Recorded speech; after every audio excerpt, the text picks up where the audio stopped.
It doesn't matter if you're a mercenary, a Green Beret, or a small army. If you mess with Arnold's kid, you're going down. It's a party. That's right, it's Commando. Let off some steam as we talk about one of the best action movies ever. Here, we'll take a look at 10 things you never knew about Commando. If you enjoyed this video, please like it and share it with your friends. And subscribe to MovieWeb to keep up with the conversation about all of the things we love. It was written for Gene Simmons. Commando was originally conceived as a vehicle for none other than Gene Simmons.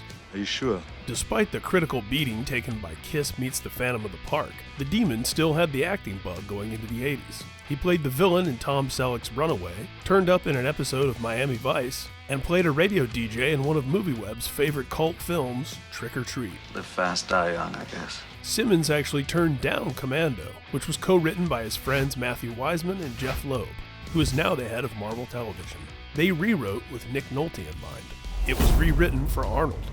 After the success of Conan the Barbarian and The Terminator, Hollywood was hungry for more Schwarzenegger. I'll be back. Steven D'Souza was brought in to retool the Commando script, which was about an Israeli soldier who turned his back on violence, but was forced out of retirement when his wife and daughter are kidnapped. D'Souza moved the kidnapping up from the middle of the movie and cut the wife out entirely. He and Arnold made sure to adjust any lines that may be troublesome with an Austrian accent, a process they repeated on The Running Man. It's showtime. Chong beat out several actresses. Chong, whose father is Tommy Chong of Cheech and Chong fame, beat out several actresses for the role of Cindy, including Sharon Stone and Brigitte Nielsen. Really? In an oral history put together by Empire, she revealed one unseen moment. There was supposed to be a sex scene between Arnold and I when we're flying to the dictator's island, she explained, but I thought it was gratuitous. Because in a time-sensitive situation, you're not feeling frisky. Aw, you don't know what you're missing. Plus, who would be flying the plane? Arnold wasn't sold on Bennett at first. It's Arnold's movie, of course, but there's no denying the special magic of Vernon Wells as Bennett. Of course. I'm smart. A star among an already impressively colorful rogues gallery. But Arnold needed convincing. The 7-time Mr. Olympia wasn't sold on nice guy Wells, who was flown in from Australia to replace another actor who'd been fired after the first day. But once Wells, a killer villain in Mad Max 2, The Road Warrior, and Weird Science, got into character, Arnold changed his mind after just one scene.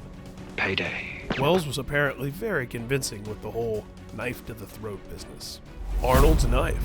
Arnold's knife in Commando is called the Life Support System 1, a handmade knife made by the late Jack Crane. Arnold loved the LS-1 and requested it for Commando. Crane designed the smaller Scorpion and Commando for him as well, which are seen briefly when Arnold flings them simultaneously at two approaching bad guys. Crane, however, did not design the knife used by Bennett.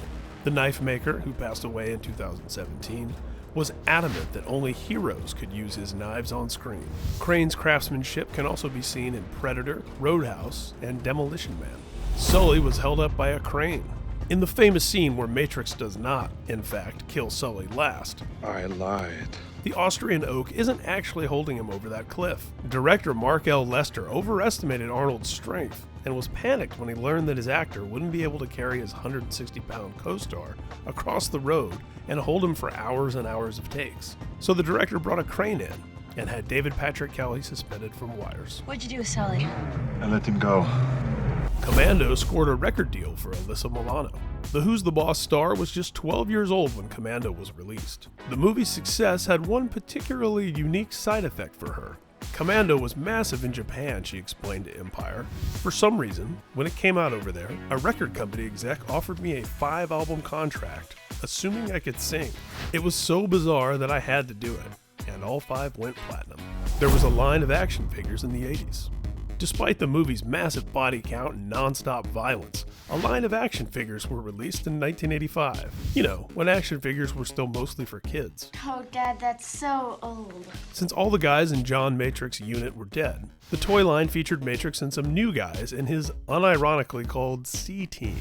The Road Warrior-looking bad guys were called Fear, F-E-A-R, whose leader was a very Bennett-looking guy named Psycho. I'll be ready, John.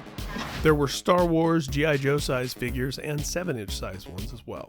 It's part of a shared cinematic universe. During the movie's climax, Matrix takes out what seems like every stunt person in Hollywood and a bunch of mannequins, too. Leave anything for us? Just bodies. Lester had seen Rambo First Blood Part 2 and decided at the 11th hour to go even bigger, which cost the production so much money that the final duel between Matrix and Bennett ended up in a much smaller setting than originally planned. The country, once commanded by the main bad guy, doesn't actually exist. D'Souza first used Valverde as a television writer. The general in Die Hard 2 is from the same fictitious country. D'Souza has said he believes that Predator, which also starred Arnold, takes place there too. We actually made a silly video with all the various connections this weaves together. There was almost a Commando 2. There was almost a sequel to Commando, though contrary to internet rumors, it did not turn into Die Hard. Die Hard is based on a novel called Nothing Lasts Forever, a sequel to The Detective, which was adapted into a movie starring Frank Sinatra. Yes, Old Blue Eyes was the original John McClane. Welcome to the party, pal! But Steven D'Souza, who also wrote Die Hard, did pen a script for Commando 2 at one point. It would have seen Arnold breaking into a corporate building, guarded by goons he had actually hand-selected himself, in order to free Jenny and Cindy. At some point, three-time Oscar nominee Frank Darabont did a pass on the script, but alas, Commando 2 never happened. This was the last time. A Commando remake was reportedly in development as far back as 2009. Wrong. We hope you enjoyed this look at 10 things you never knew about Commando. If you enjoyed this video, please like it and share it with your friends. Subscribe to MovieWeb to keep up with the conversation about all of the things we love.